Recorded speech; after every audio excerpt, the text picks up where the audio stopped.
काम कर रहे हो, ऑप्शन में काम कर रहे हो, इंट्राडे में काम कर रहे हो या आपके शेयर मार्केट में काम कर रहे हो, तो एक साल अगर आपने 1 लाख रुपए से 120-130.25 लाख नए टावर लगाएगा इस लाइन को पकड़ना। तो यानी कि जब नए टावर, दिल दुखाने वाला जो शेयर है ना, जीटीएल इंफ्रा है, आपके मन में ना जरूर चुभता होगा कि ये काम तो हम उस टाइम अच्छे मुकाम पर ना हो और वो पैसा हमें बहुत अच्छा कर सकता है। तो यही हो रहा है रिलायंस इंफ्रा के। लेकिन किसी बड़े व्यक्ति ने हमारी ले को अच्छा तो किया है, जो हमने सोचा है उसका किसी ने समर्थन तो किया है कि हाँ भाई ये शेयर तेजी कर दिखाएगा। इसका एक उदाहरण ये है कि जब राम को राज्याभिषेक होना था सर, उन्हें नहीं पता था कि अगले दिन उनको 14 वर्ष का वनवास मिल जाएगा।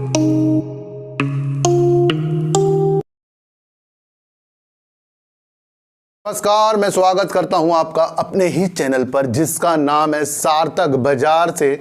आज बात करेंगे सर पेटीएम की, टाटा स्टील की और बात करेंगे रिलायंस इंफ्रा और इंडस टावर और जीटीएल इंफ्रा की। सर इन सब की बात करने से पहले ना मैं आपको एक चीज़ बता दूं, जिस तरीके से कुछ भी अच्छी न्यूज़ निकल कर एक दिन पहले हमारे कानों में आ जाती है, फिर हम उस शेयर को खरीदने की एक संभावना अपने मन में लगा लेते हैं, तो ज़रूरी नहीं कि वो अगले दिन आपको शेयर तेजी कर दिखाएगा। इसका एक उदाहरण यह है कि जब राम को राज्याभिषेक होना था सर, उन्हें नहीं पता था कि अगले दिन उनको 14 वर्ष का वनवास मिल जाएगा। लेकिन एक दिन पहले अगर राम जी सोचते भाई मैं तो मस्ती में अपने राज्य में करूंगा, मैं कोई वनवास नहीं मानता, तो क्या होता फिर क्या होता? इतनी बड़ी कहानी, इतनी बड़ी रामायण कैसे हमें शिक्षा देती और कैसे हमें पता लगता कि जो राम का चरित्र है वो धैर्य के लिए और अनुशासन के लिए है। यही एक चीज होती है, आपको समझना पड़ेगा सर। खुशी में भी वो खुश थे और दुख जब था तो उसको झेले उन्होंने। 14 वर्ष का वनवास करके वो फिर से राज्य में आए। ये आपको बहुत इंपॉर्टेंट चीज समझनी पड़ेगी सर। यही एक शेयर है कि अगर जो शेयर हमारे पास है तो कल को वो रेड तक भी जा सकता है। आज जो हमें लाख का प्रॉफिट दिखा रहा है, कल वो 10,000 का प्रॉफिट भी दिखा सकता है। ये सारी सिचुएशन इस मार्केट में चलेगी, चाहे एचडीएफसी बैंक हो, दूसरा शेयर हो, उसके अंदर भी जो बड़े बड़े लोग हैं ना, टारगेट कम के भी देंगे, टारगेट ऊपर के भी देंगे। कोई कहेगा मंदी कर दो, कोई कहेगा तेजी कर दो, ये तो सब चलेगा, हर चीज चलेगा, सबको प्रॉफिट चाहिए। मैंने आपको पहले भी ये बताया था सर। अब यही चीज मैं आपको क्यों बोल रहा हूँ कि जिस पेटीएम में जिस तरीके से पहले एक पॉजिटिव न्यूज, फिर तुरंत उसके बाद एक खतरनाक वाली न्यूज, जिसकी वजह से सॉफ्टबैंक ने जो अपना हिस्सा हटाया, पेटीएम नीचे गिर गया। और अब जो न्यूज निकल कर आ रही है, जेपी मॉर्गन ने सर इसके टारगेट ना पेटीएम के 1100 रुपए दे दिए। 3 दिन से लगातार वीडियो बना रहा हूं सर मैं आपके लिए पेटीएम पर, और मैंने कहा है सर इसके अंदर पॉजिटिव संकेत दिख रहे हैं। हिस्सा हटने के बाद ही शेयर नीचे आया। लेकिन अगर आप ये सोचो कि जेपी मॉर्गन जी ने इसमें क्या ऐसा देखा कि उनको ये 1100 का टारगेट दिख रहा है। उन्होंने कुछ एनालाइज तो अच्छी की होगी सर, वो तो बड़े लोग हैं, हम तो कम करते हैं, वो तो बड़े लोग हैं। लेकिन 3 दिन से मैं आपके लिए पॉजिटिव न्यूज़ तो बता ही रहा हूँ ना कि भाई ये अच्छा शेयर है पेटीएम, इसका काम अच्छा है, हर जगह ये उपलब्ध है। ये सारी चीज़ें मैंने आपको 3 दिन से लगातार बनाई है, जब से शेयर आपको काफ़ी गिरता हुआ दिखाई दिया है, और गिरावट में भी मैंने इसके अंदर एंट्री की है। तो जो ये बड़े लोग होते हैं, इन्होंने 1100 का जो टारगेट दिया है सर, लाजमी है वहाँ तक के भी जाए, लेकिन समय तो ले लेगा इसके अंदर। तो ये बड़े लोग कैसे सर एनालाइज कर लेते हैं इतनी गिरावट पे, और हम क्या करते हैं, हम गिरावट में निकल जाते हैं। तो एक छोटी सी बात जरूर बतानी थी आपको कि जो 3 दिन से पॉजिटिव वीडियो में बना रहा था, और आज इसका टारगेट जो 1100 रुपये का निकल कर आ गया। अब ये ना समझना कि 1100 में जाएगा, लेकिन किसी बड़े व्यक्ति ने हमारी ले को अच्छा तो किया है, जो हमने सोचा है उसका किसी ने समर्थन तो किया है कि हाँ भाई ये शेयर जा सकता है। क्योंकि हमने तो इतनी ज़्यादा इसके हिसाब किताब नहीं देखे थे, हमने तो इतनी साइकोलॉजी लगाई थी इसके अंदर, और वो साइकोलॉजी इसके अंदर काम करेगी। तो जेपी मॉर्गन का टारगेट 1100 है, ये समझ लीजिए। कोई बड़ा आदमी बोल रहा है, ये आपको समझकर चलना पड़ेगा, और यही आपको मार्केट में तेजी के साथ देगा। जब हमारा रुका हुआ पैसा कहीं से मिल जाए और हम उस टाइम अच्छे मुकाम पर ना हो और वो पैसा हमें बहुत अच्छा कर सकता है, तो यही हो रहा है रिलायंस इंफ्रा के साथ। जब से इनकी सहायक कंपनी दिल्ली मेट्रो एयरपोर्ट इनका जो बकाया है ना सर डीएमआरसी के पास है, वो इसको बकाया नहीं दे रहा है, लेकिन कुछ बकाया डीएमआरसी ने दे दिया, करीब 2599 करोड़ रुपए का बीते दिनों में दिया था सर। 7010 करोड़ रुपए का जो पेमेंट चाहिए थी इंफ्रा की सहायक कंपनियों को, उसके लिए भी कोर्ट में मसला चल रहा है। दिल्ली उच्च न्यायालय ने 12 दिसंबर तक सुनवाई करने का एक निर्णय लिया है, जिसके अंदर उन्होंने कहा है कि विचार कर लो, डीएमआरसी को बोला है विचार करो किस तरीके से पैसा दिया जाएगा। अब इसके अंदर डीएमआरसी ने कहा कि हम 50% पैसे के ऊपर विचार कर रहे हैं देने के लिए, और केंद्र से और दिल्ली सरकार से कह रहे हैं कि सर आप 3500 करोड़ रुपए दो ताकि हम उनका जो है बकाया उतार सके। तो कहीं ना कहीं ये एक पॉजिटिव संकेत रिलायंस इंफ्रा में आ रहा है, ये आपको समझकर चलना पड़ेगा। काफ़ी दिनों का ये मसला अटकता जा रहा है और रिलायंस इंफ्रा आपको तेजी के संकेत दिखा रहा है, यानी कि अब 12 दिसंबर तक आपको ये चीज़ें होती हुई दिखाई देंगी और ये न्यूज बेसिस शेयर आपको भागता हुआ दिखाई दे रहा है। देखो सर, मैं आपको पहले बता रहा हूँ, आर पावर, रिलायंस इंफ्रा, यही दो कंपनी अनिल अंबानी के साथ देगी, और जब और ज़्यादा साथ दे देगी, जब इस तरीके से उच्च न्यायालय ने कहा है कि पैसा दो, तो एक पॉजिटिव संकेत आपको रिलायंस इंफ्रा में देखने को मिल रहे हैं। ये आपको समझकर चलना पड़ेगा। बात करेंगे टाटा स्टील की, और टाटा स्टील में जब मैंने कहा कि सर ये 90-95 में भी आ सकता है, उम्मीद है आने की, आ सकता है, लेकिन आपको एक चीज़ समझनी पड़ेगी कि जो भी न्यूज़ निकल कर आती है वो शेयरों पे इफेक्ट डाल सकती है। तो एक बहुत ही पॉजिटिव न्यूज़ निकल कर आ रही है कि सरकार ने, यानी मंत्रालय ने, जो इस्पात हमारा बाहर जाता था, स्टील बाहर जाता था, लोहा बाहर जाता था, उसके अंदर ना ज़्यादा जो निर्यात शुल्क था कि कुछ हम यहाँ चीज़ें बना रहे हैं वो अपने बाहर देशों में भी हम भेजते हैं, तो 15 से 50% तक का इसके अंदर कुछ अनुमान होगा उनका इसके अंदर शुल्क लगाने का। तो इसे अब मंत्रालय ने बिल्कुल हटा दिया है, शून्य निर्यात कर दिया है। तो यहाँ पर जो स्टील की कंपनियां हैं, अधिकतर टाटा स्टील हो गया, JSW स्टील हो गया, इन सब में आपको तेजी के संकेत मिलेंगे। ये बहुत ही बड़ा काम किया है मंत्रालय ने। कहा है कि जिस तरीके से अक्टूबर में जो निर्यात हुआ है ना इस तरीके का सामान, वो बहुत ही निराशाजनक है, बहुत ही कम हुआ है।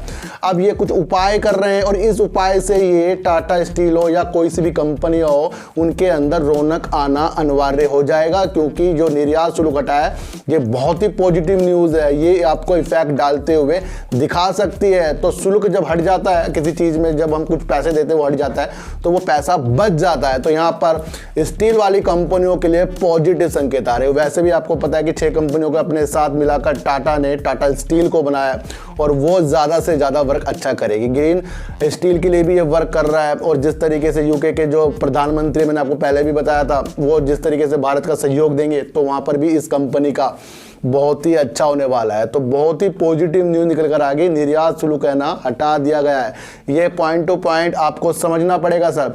अब बात करेंगे GTL इंफ्रा की। सर, सबका दिल दुखाने वाला जो शेयर है ना GTL इंफ्रा है।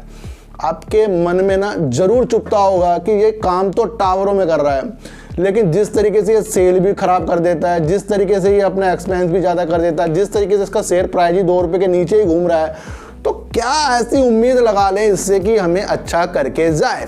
देखो सर, सबसे पहले आपको एक चीज़ समझनी पड़ेगी, जहां भी टावरों की न्यूज आएगी, टावरों में काम होगा, तो हमारे दिमाग में GTL इंफ्रा, इंडस टावर कूदेगा।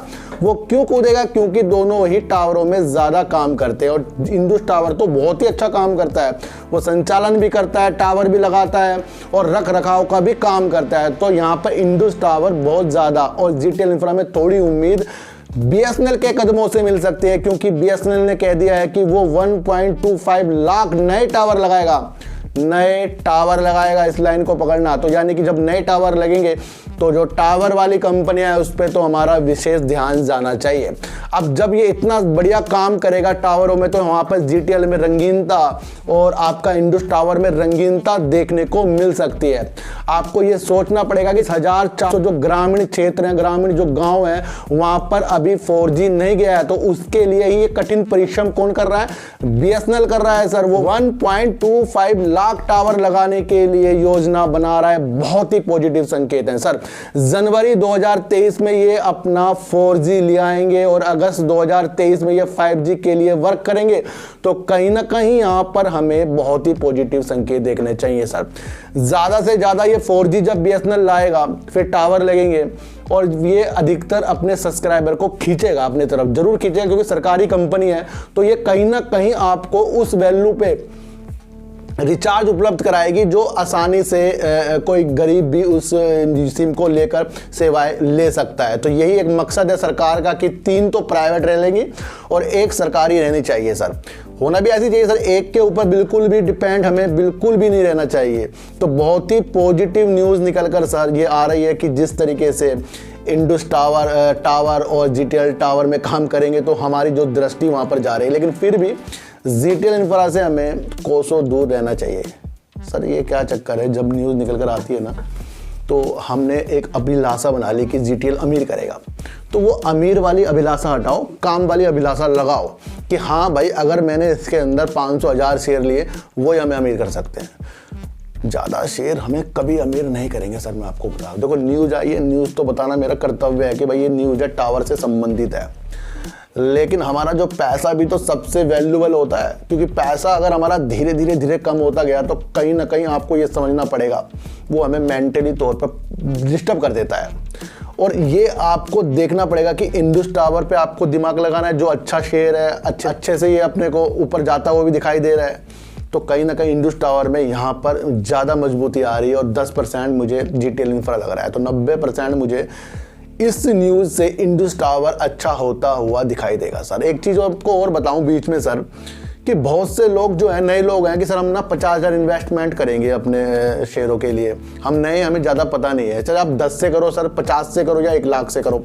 आप चाहे बैंक निफ्टी में काम कर रहे हो, ऑप्शन में काम कर रहे हो, इंट्राडे में काम कर रहे हो या आपके शेयर मार्केट में काम कर रहे हो, तो 1 साल अगर आपने 1 लाख रुपए से 120 130 कर लिया तो बहुत ही बढ़िया, 110 कर लिया बहुत ही बढ़िया, उतना का उतना ही अमाउंट रखा आपका 1 लाख, तो वो भी बहुत सही रहेगा। क्यों? क्योंकि आपने 1 साल तक के इस मार्केट को झेला है, जहां आपकी मनी फिर 1 लाख से 90,000 पर जाती है 1 साल के अंदर। क्योंकि आप नए हैं तो नए के हिसाब से काम करें, तो वो भी सही है सर।